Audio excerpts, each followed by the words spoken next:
Guild Wars 2 has a lot of content, so much so that it can be very difficult to actually know what to do. With that in mind, this video will serve to alleviate this problem.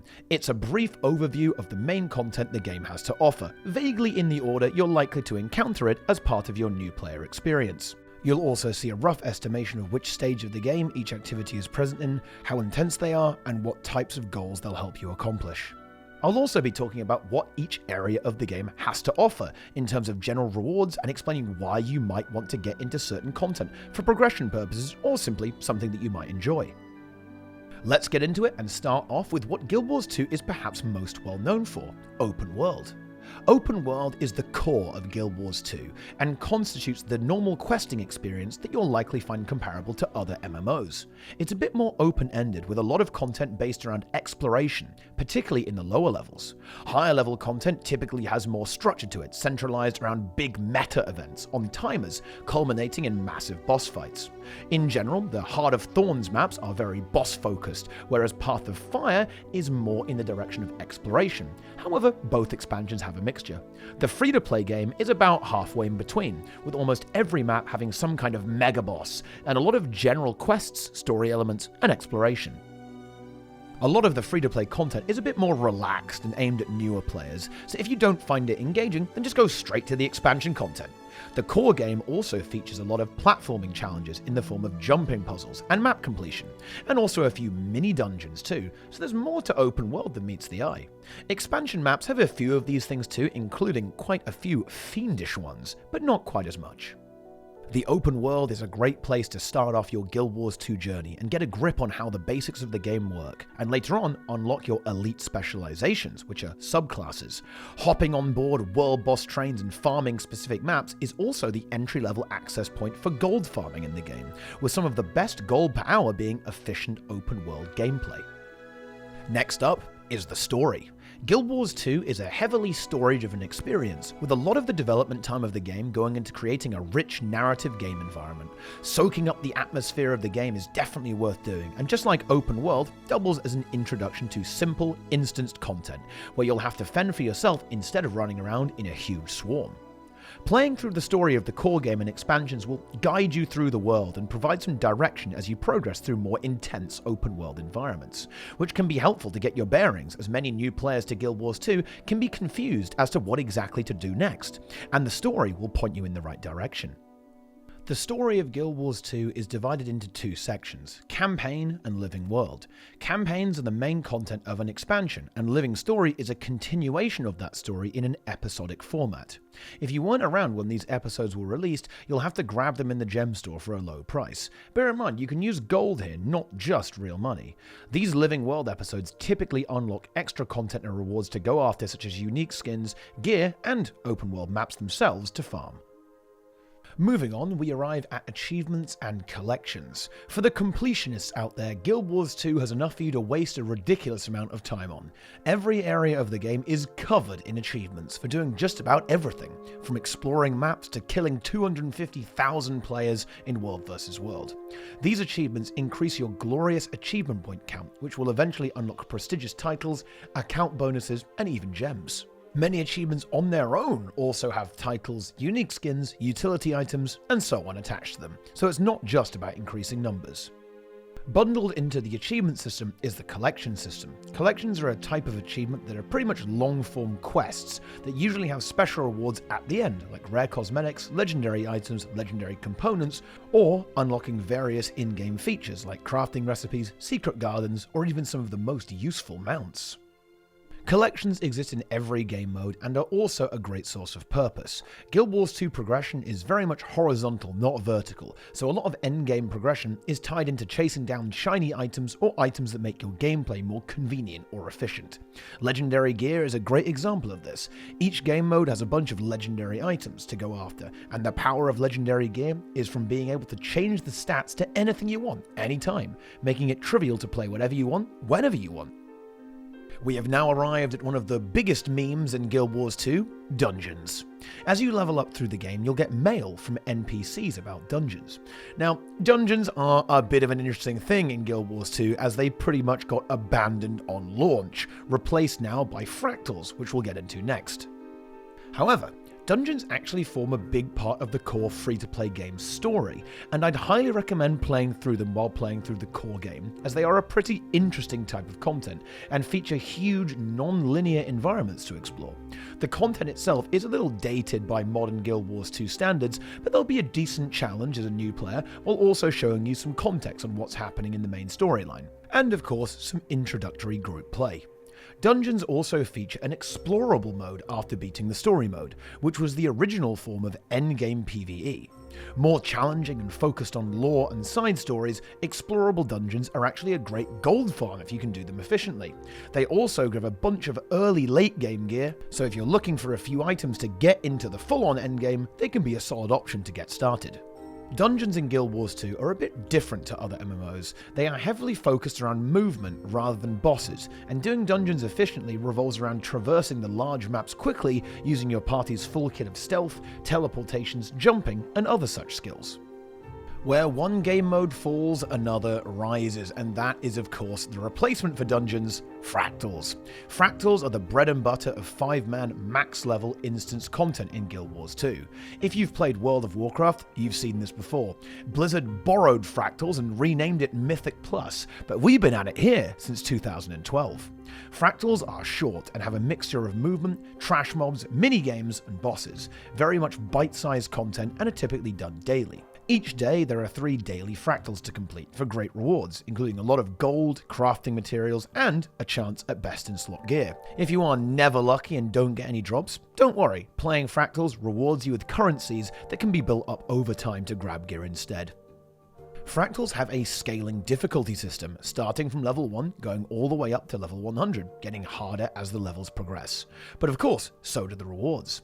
You have to level up your own personal fractal level one at a time to get into the tougher fractals, but someone can actually open high-level fractals and you can join. However, unless you know what you're doing, I don't recommend that. If endgame PvE is your thing, then Fractals will be a core component of your daily routine, providing some of the best gold and gearing opportunities in the game.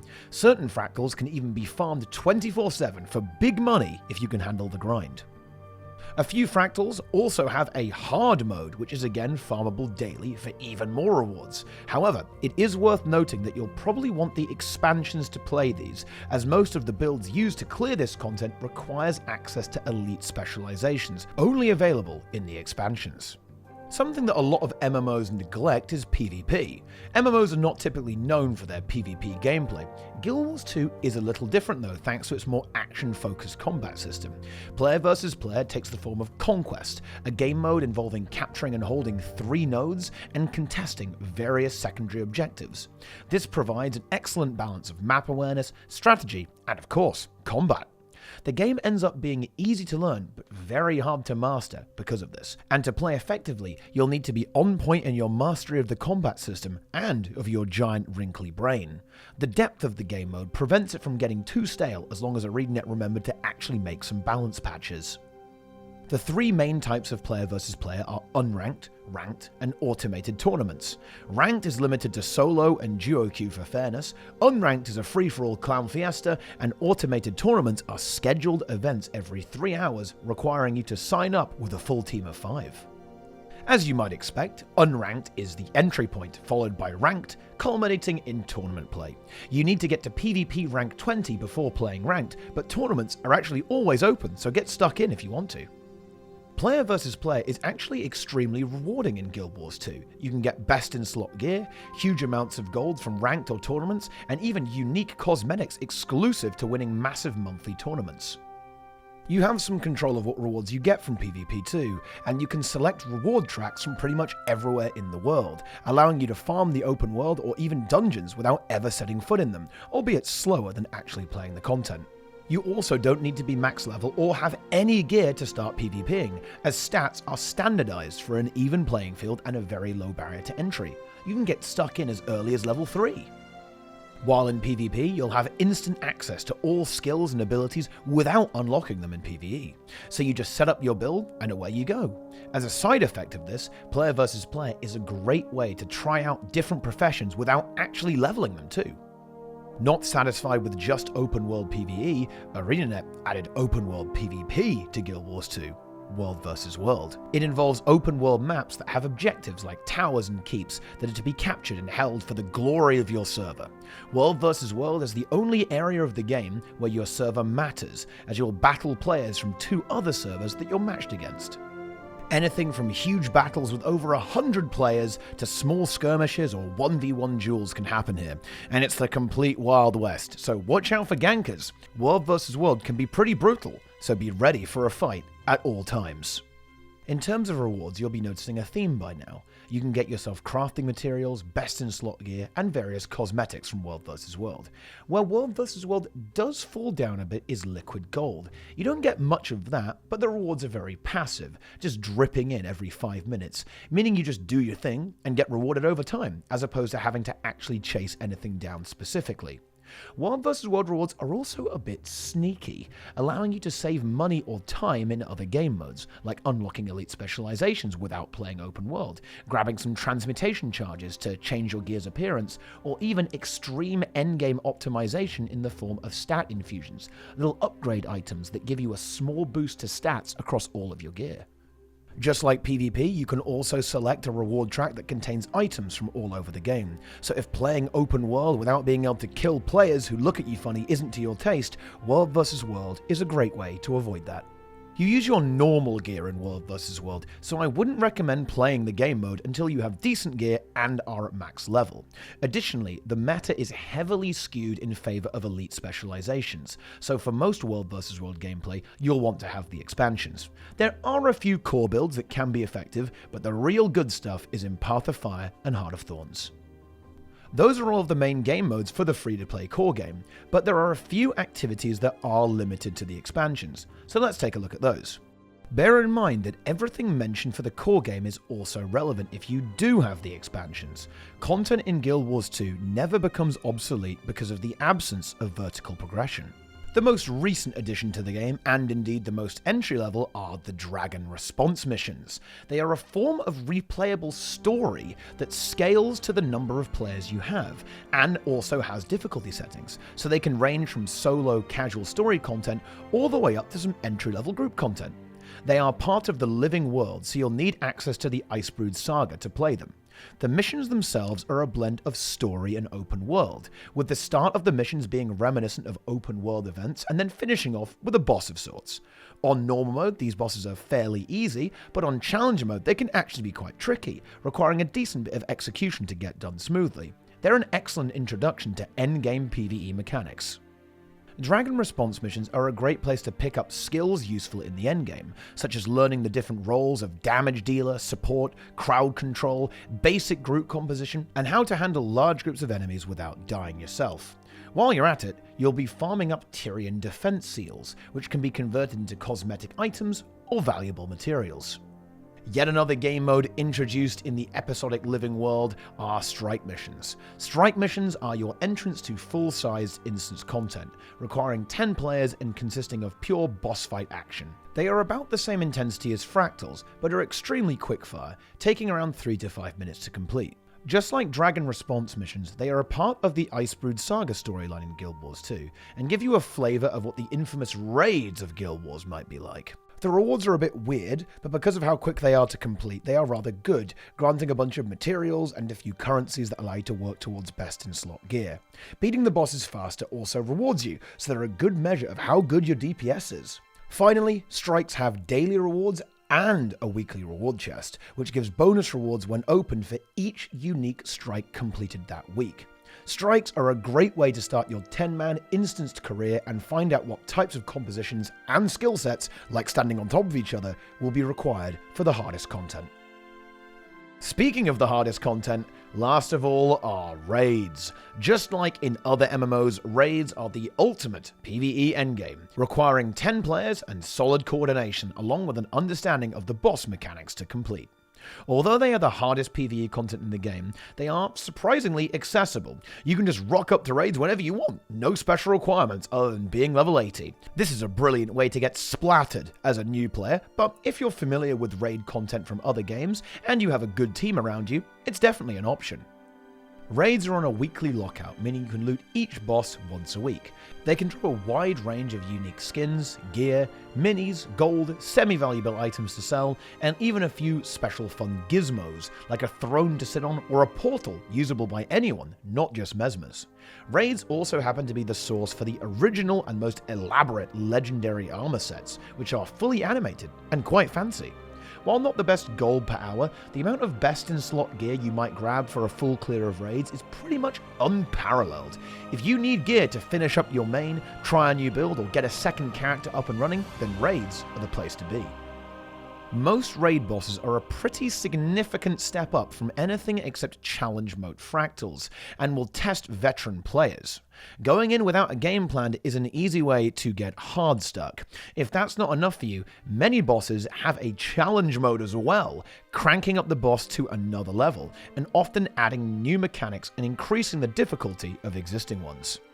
Before trying out raids, I'd recommend being confident in your profession, knowing what your buttons do, having some great gear, and being able to easily clear pretty much everything else in the game.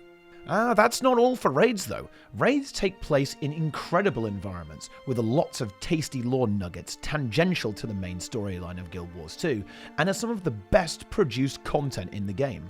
Some raids, although mostly linear, are of the same scale as an open world map. Most content within raids is very boss-focused, with a few little puzzles or trash mobs between encounters to set the scene or hint at mechanics. But there is a very low amount of downtime in raids, much like the rest of the game, so action is always around the corner. With those final details on raids behind us, that concludes this content guide for Guild Wars 2 in its current form. ArenaNet love to add more game modes, so I'm sure this might need to get remade at some point in the future.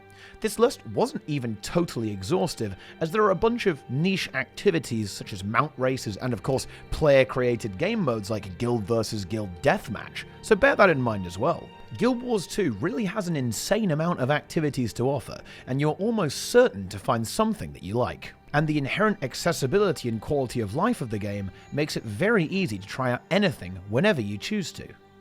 If you have any questions about any of the game modes or activities, then drop a comment or hop on my community Discord and we'll get any query sorted out in double quick time. You can also catch me and the crew streaming the entirety of Guild Wars 2 on Twitch nearly every day. So if you want to have your mind expanded before your very eyes, then definitely get in on the action.